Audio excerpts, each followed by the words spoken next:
everyone, and welcome to the Enhancing the Medical Assisting Student Experience Through the Use of Simulations and Gaming session. If you're just joining us, please use the group chat area to type in a response and let us know where you're joining from today. My name is Harper Christopher, and I'm the Executive Marketing Manager for Health Professions at McGraw-Hill Education. I will be your moderator today. In a minute, I will introduce our speaker. So just a couple of housekeeping things. During the presentation portion of our session, please use the Q&A box on your screen to ask any questions of the speaker. At the end of the session, we will leave about 10 to 15 minutes for Q&A where we will answer your questions. You will also notice that you can click around on the screen to control the size of the various boxes so that you can decide how large you'd like the video on the slides to be. Again, please use the Q&A area to enter your questions throughout the session. Now, please join me in welcoming today's speaker, Dr. MartaLopez. Dr. Lopez began teaching as adjunct faculty for the midwifery program at Miami-Dade College Medical Campus in 1998. In 2000, she then transferred to a full-time position for the medical assisting program. Ever since then, she's been both the program and clinical coordinator for the medical assisting program, overseeing every aspect of the program. Along with being the coordinator, Marta also teaches all courses of the program. She's an active member of the American Medical Technologists and serves in many committees throughout the South Florida community and organizes various events every year for the program. She's been working with McGraw-Hill for over 10 years now in the capacity of subject matter expert for medical assisting texts, and the past 2 to 3 years in digital products. She was a presenter for the STEM Teaching Strategies Virtual Summit for McGraw-Hill Practice Medical Office in March 2015. Today's session will explore how using simulation and gaming tools will motivate and inspire your students, improve their professionalism and clinical skills, and provide them with simulated practice before they even meet their externship coordinators or employers. So now I'm going to turn it over to you, Marta. Hi everybody, and welcome to the Practice Medical Office part of our symposium. I hope everybody's having a good day. I know some of you are in snow, but here in South Florida we have the sun. Let me get started with our symposium. Okay, so Practice Medical Office, the first thing that you think about is when my students are out there, how are they going to act with other people in the office? Are they going to get along with them? How are they going to respond to certain things that they're told?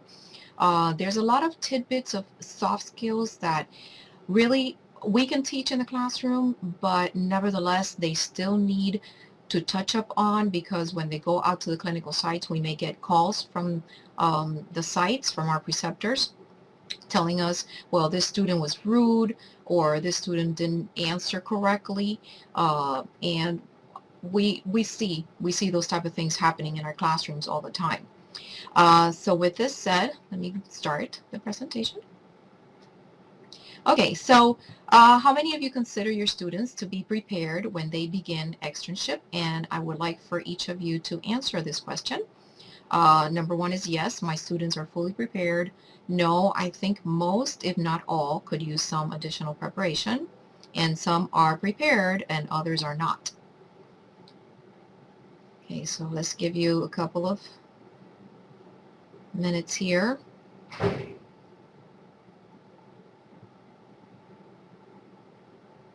Okay, so far I see some are prepared, others are not, 60%.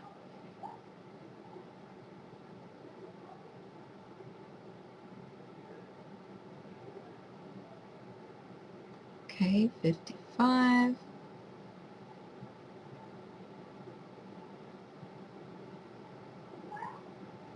Okay, so as we are getting more and more answers, we can actually see that the least amount of people who responded to yes, my students are fully prepared, is by 17%. And no, I don't think. They could use more, 32, and some are prepared, some are not.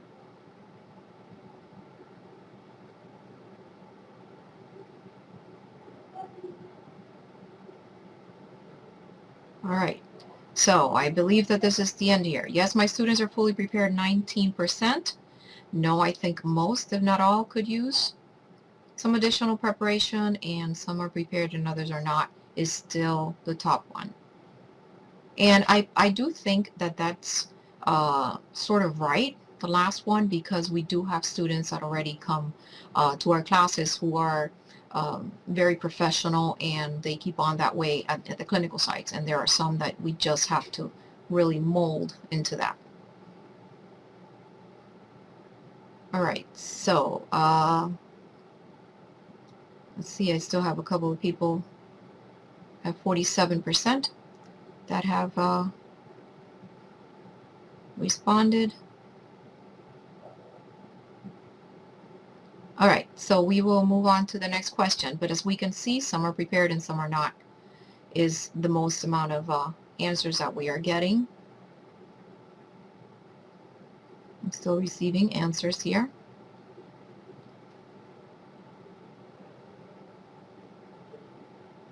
Okay, I have 52%.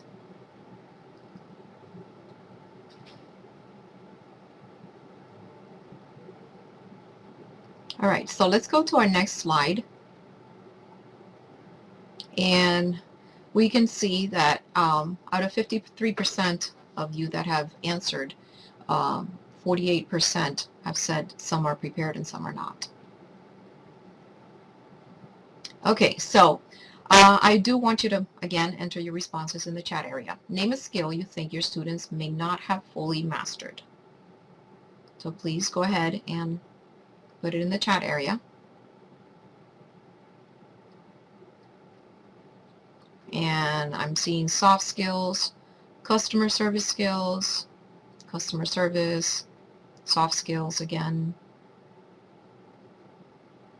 soft skills, patient communication, cross-cultural communication, soft skills communication, phlebotomy. Communication seems to be a big part of it, and also soft skills. Use of variable resources, patient communication, critical thinking, soft skills. Eye contact, yes. Customer service, communication. It seems to be that most of you are going with soft skills and critical thinking and communication, which seems to be the problem actually with many of our students. Okay, so let's go on to our next slide here. So, was your choice a technical skill? I saw very few. I think I saw phlebotomy in one of them, and yes, that is a tough technical skill to master. However, are those the only ones that are important? A lot of times they know how to draw blood perfectly, and they know how to take a blood pressure perfectly, and they know how to bring in a patient perfectly, but they don't know how to speak to them. And that alone can we can actually lose the clinical site, or if they're working already, they can get fired because they just don't know how to get along with the patients. So definitely all the critical thinking and soft skills is a big problem for most of us. Okay, so what else? Let's see. There's soft skills, like many of you mentioned them. Let's see what other ones. Professionalism. A lot of you mentioned professionalism. Attitude. I just saw an attitude come up there. Integrity. Empathy. Common sense. That's a good one. Communication. Good judgment. So all of these, we think of how are our students doing before we send them out to the clinical sites. And a lot of times they're really not doing well in these things. They may get A's in our classes, anatomy and, pharmacology and all this stuff. But when they go out to the clinical sites, they just cannot get along with the people. Okay, so PMO is there to help. Practice medical office. Okay, practice medical office is very engaging and fun for the students, since it is an online virtual game, and you tell them it's a game and they love it and they want to play it. It offers accurate representation of what the students may encounter in an externship. McGraw-Hill thought of all these learning events that really do go on in the clinical sites. PMO serves as a great tool for us because By using this, we can actually reinforce all that challenging course content that it's really, really difficult to teach. The PMO avatars, they include a diverse group of characters from different cultures. You're going to see people from Europe, you're going to see people from Asia, from, of course, the United States, and you know that different cultures, we have to treat them differently, and we need to know a little bit about their culture so that we don't make a mistake, or the students don't make a mistake in the way they speak to them, or, eye contact and all that. It also offers lots of different scenarios to sharpen up those needed soft skills. So you're thinking, a game, right? Most of our students have gone through school using the latest technology. As we all know, they all have their cell phones.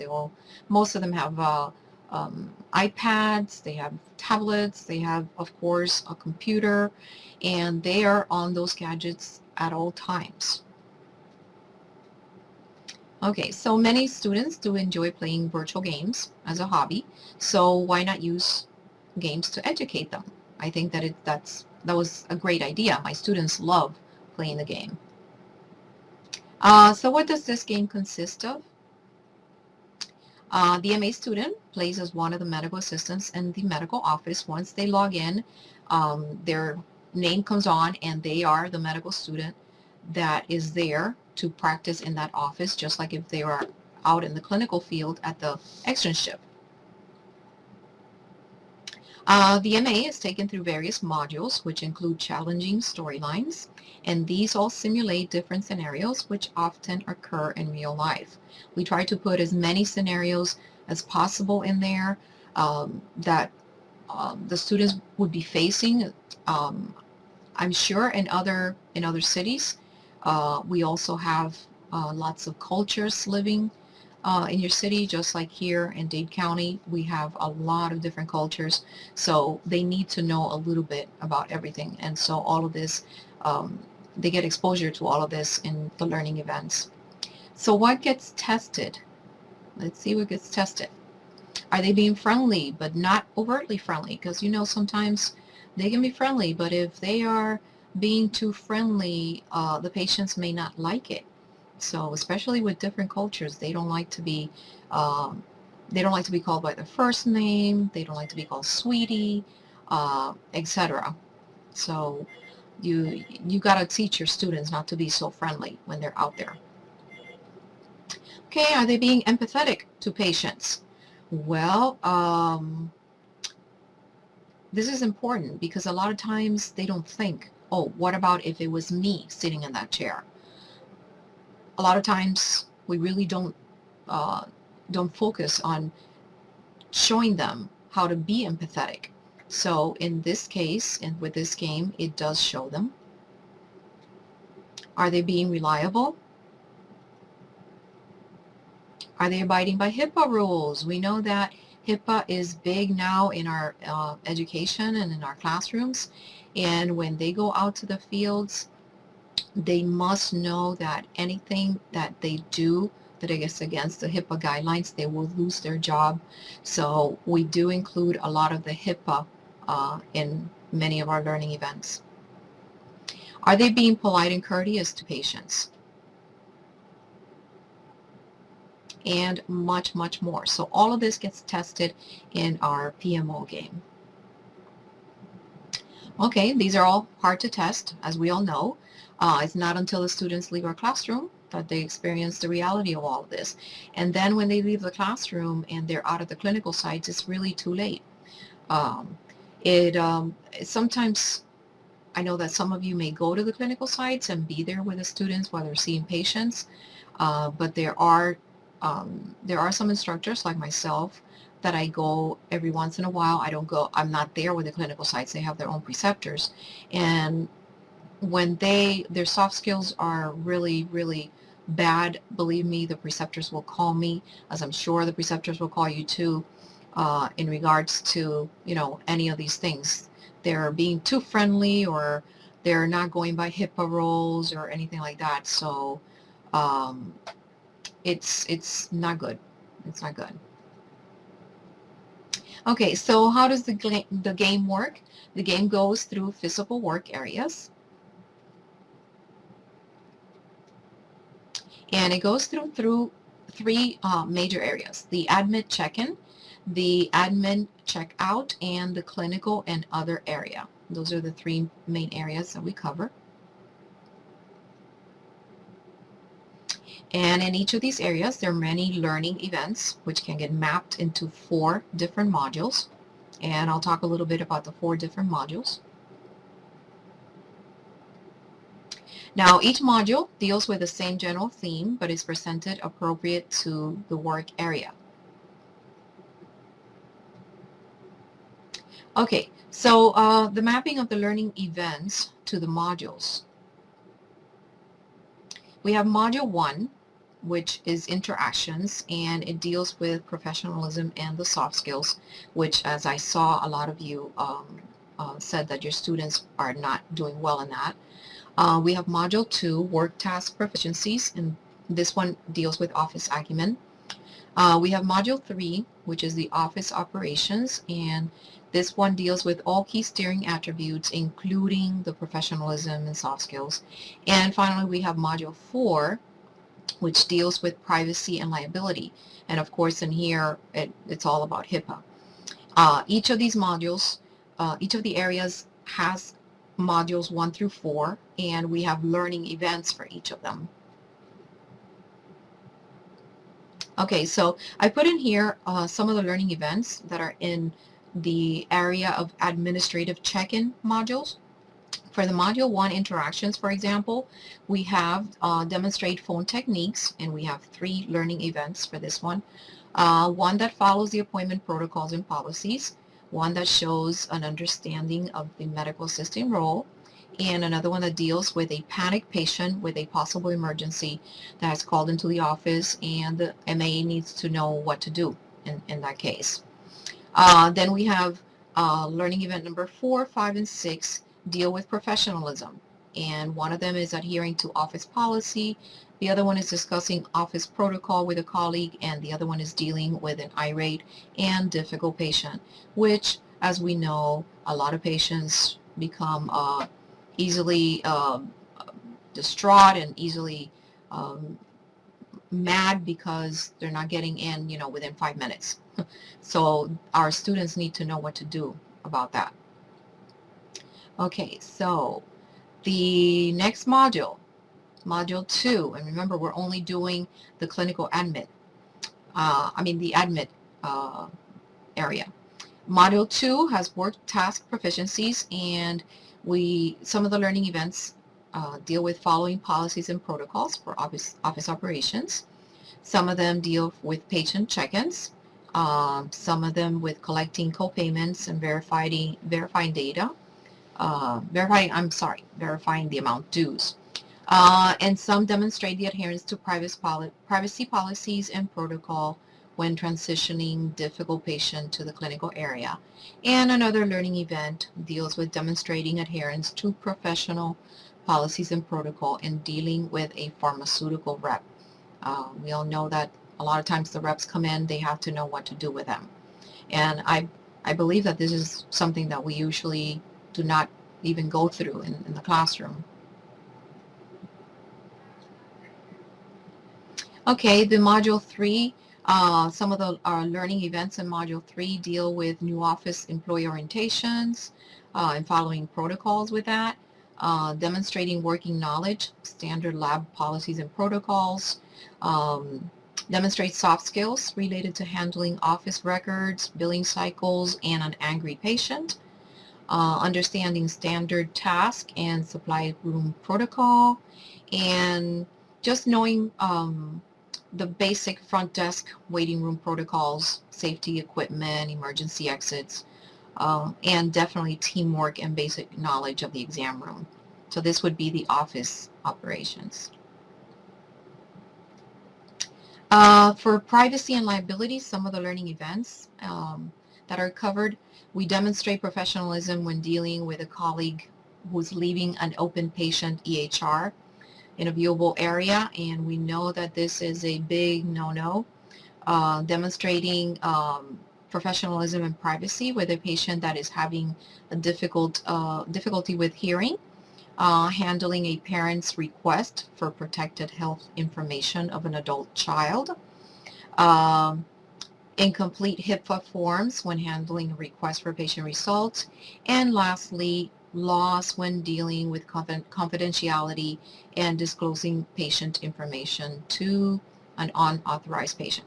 Now, as you can see, there's lots of learning events that we have in each of the modules, and they are really, really interesting, and they are very engaging for the students. Okay. Okay, so other learning events that we have, of course, in part 3, we have the clinical modules, and part 2. In part 3, we have the administrative checkout modules.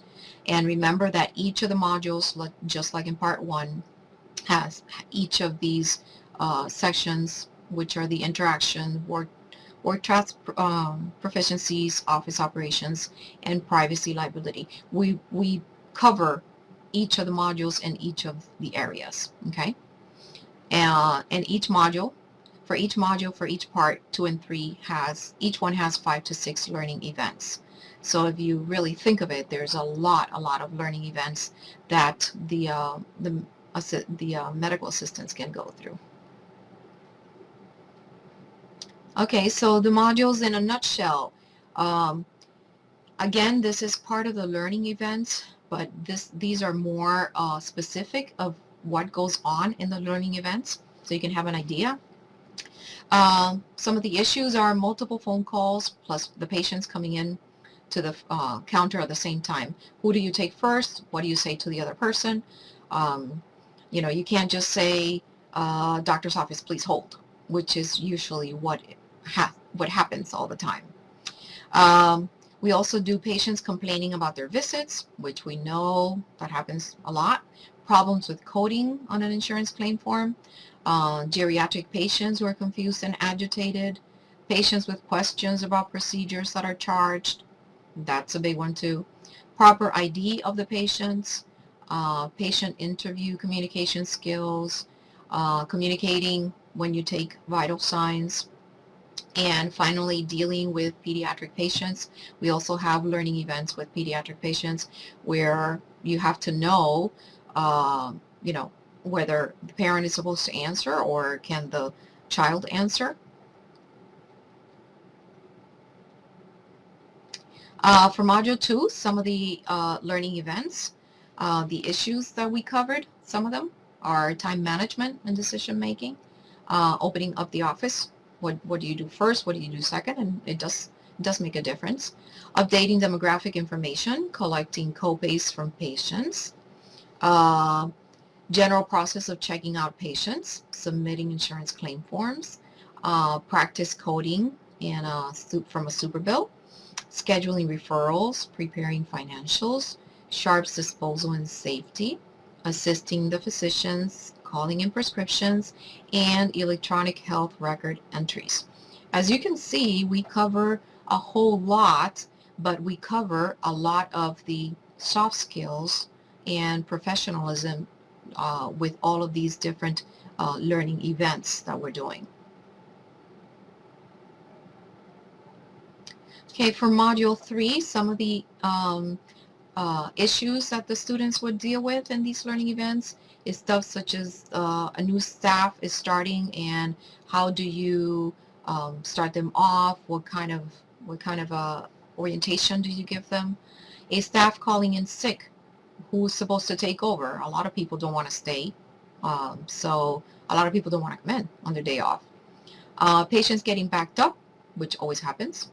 Dealing with rejected claims, handling patient complaints about providers, co-workers letting things fall through the cracks, documentation errors, assisting correctly during procedures, and difficult blood draws.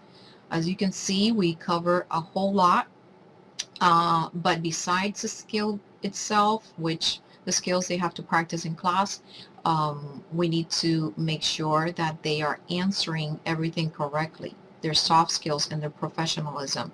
It's very, very important, because remember, again, they can have excellent skills technical skills, but their soft skills are no good. And lastly, for Module 4, that deals with our privacy and liability, deals a lot with the HIPAA.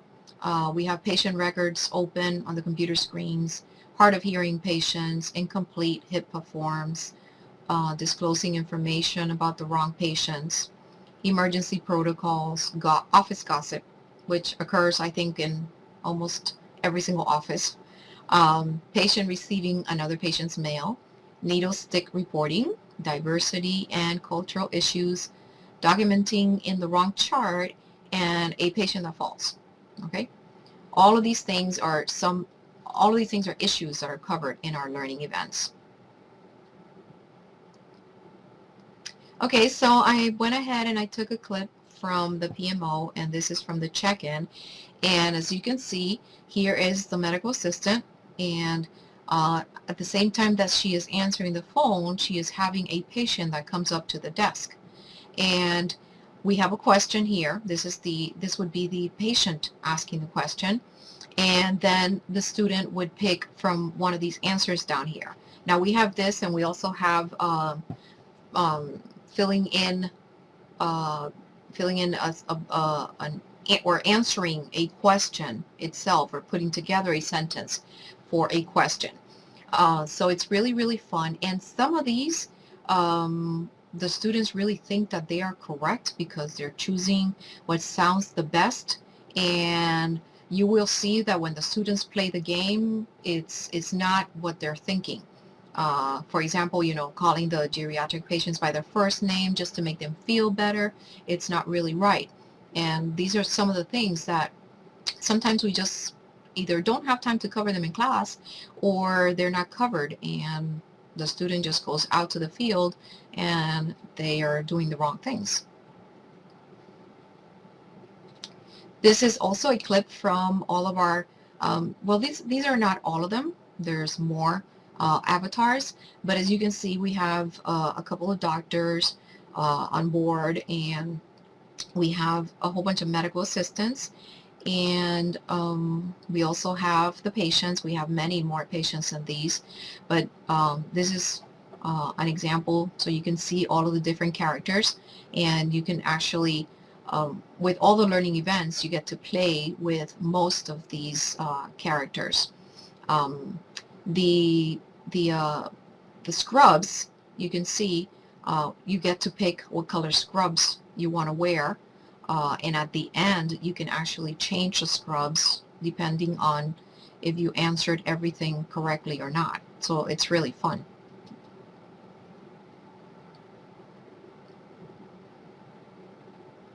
Okay, so some of the last points. All the learning events are matched to APES and or KPEP competencies, so you will not have problems with that. They're a great tool to get the students ready for their externship rotation using the right soft skills. It tests the students in all different attributes, as you saw when I covered all of the different modules and all of the different learning events I go on. Students get feedback for all the incorrect answers, and they're given the correct answer. And so this is guidance while they play the role and before they leave the classroom, so that you don't have to do this while they're out in clinicals making all these mistakes for, for your program and for themselves. And students do get rewards for correct answers. At the end, they're given stethoscopes. They're given different little things at the end, which, they like it, because then they start talking to each other. Oh, did you get the stethoscope? And did you get, the binder? Did you get, depending on how many points they got right, then they get the different rewards at the end. Okay, so finally, PMO, it gets the students prepared for the real world. It balances the technical skills with the people skills or soft skills, which you all mentioned in the chat. Definitely the soft skills and the communication skills are a big, big problem for us with the students out in the clinical sites. I don't know about your programs, but a lot of times I get calls that they want students that are professional, that, the students that are going to their sites are not professional, and they want students that know how to treat the people correctly, the patients correctly, not only, know their technical skills. I get those calls all the time. So it is very important for our students to have good soft skills and professionalism, to use good critical thinking skills. Basically all of these things are crucial for success as an MA, not only as a student, but also when they go to get hired. Okay. McGraw-Hill is offering some practice medical office webinars if you are interested. And they're offering these demos through April. And you can contact Teresa Flynn, health professional digital consultant, at teresa.mh@charter.net, or you can visit the PMO website, and the website is successinhighered.com /PMO/ if you want to see how this game works. And lastly, any questions? Now we're open to questions, so please type in your questions.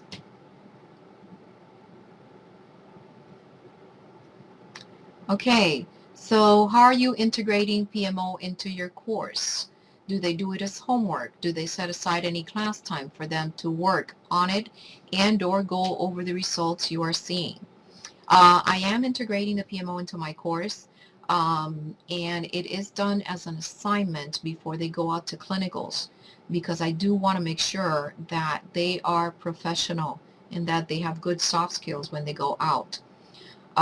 Sometimes I do, at the beginning, to teach them how to play the game, I do set aside some class time, and we work through like one of the learning events, and then I go ahead and I assign them to them for homework. Another question, does McGraw-Hill have other products that cover EHR specifically or clinical skills? And the answer is yes, EHR in Connect and Active Sim. Okay, and they will follow up with whoever has asked to give the demos for those who are interested. How much time is required to complete the course? It really depends on how long the students take to go through the game. Some students take per module. For me, for my classes, they tell me about 30 minutes per module. However, it could be a little bit less or a little bit more depending on how good they are.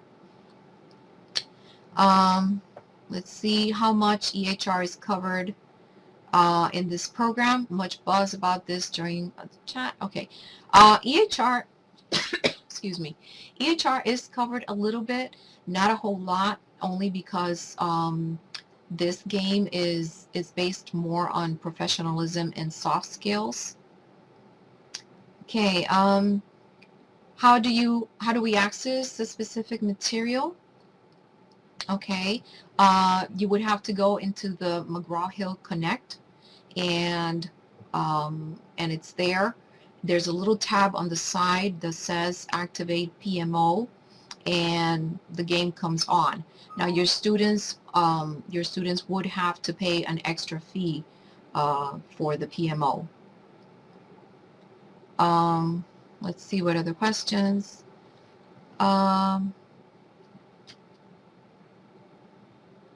Okay, how long do they have, how does Active Sim, wait a minute, how long do they have access to PMO? 2 years throughout the program. Okay, once they buy it is 2 years. Can this be used for competencies? Yes, it can. It can be used for competencies. They are all matched up to APEG and KHEP. Okay, let's see, other questions. Okay, please give name and website again for the demo. Okay, let me see. Let me go if I can. It's right here. If you can look at it, it's the http / successinhighered.com/PMO/. And again, we have all the demos now coming in April, and you can contact Teresa Flynn and sign up for them.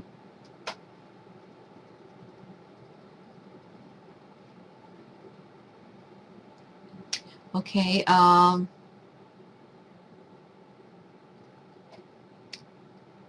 have another question here. Does this integrate with the MOPEHR textbooks by McGraw-Hill? I am not really sure if it does. That would be a question that you can ask McGraw-Hill. I'm not sure if it integrates with the EHR textbooks.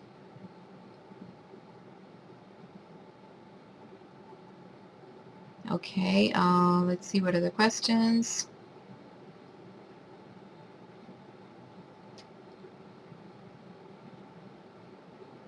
Okay,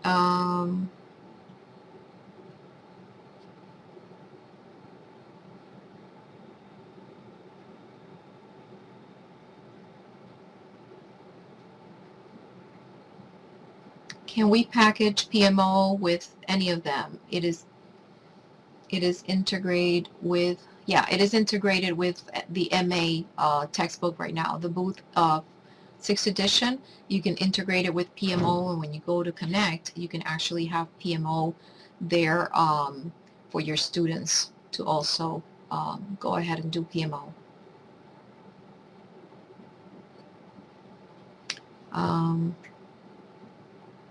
Okay, let's see if we have any other questions.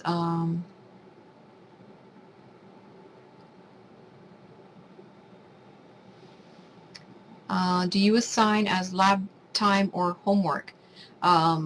We do assign it in class. We go over some of the learning events, and then I assign the rest for homework. But like I said before, I always make sure that they do it before they go out to their clinicals, because it is very important that they are professional and they have good soft skills when they're out and about at the clinical sites.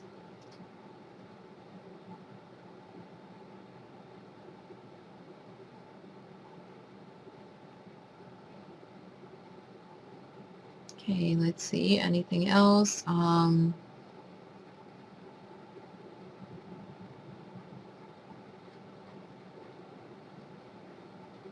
Okay.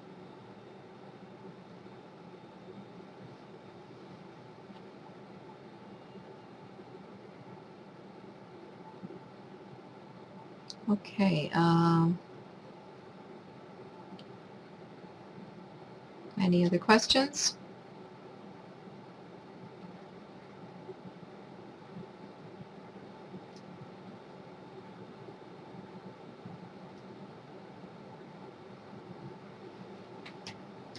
Okay.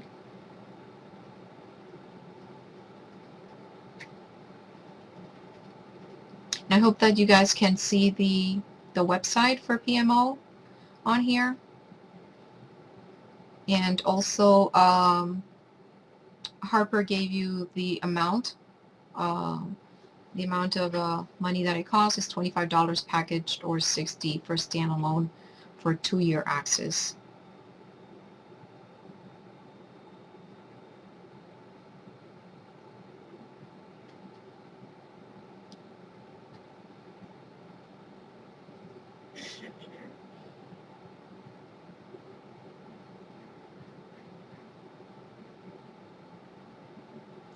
Okay, we don't have any other questions?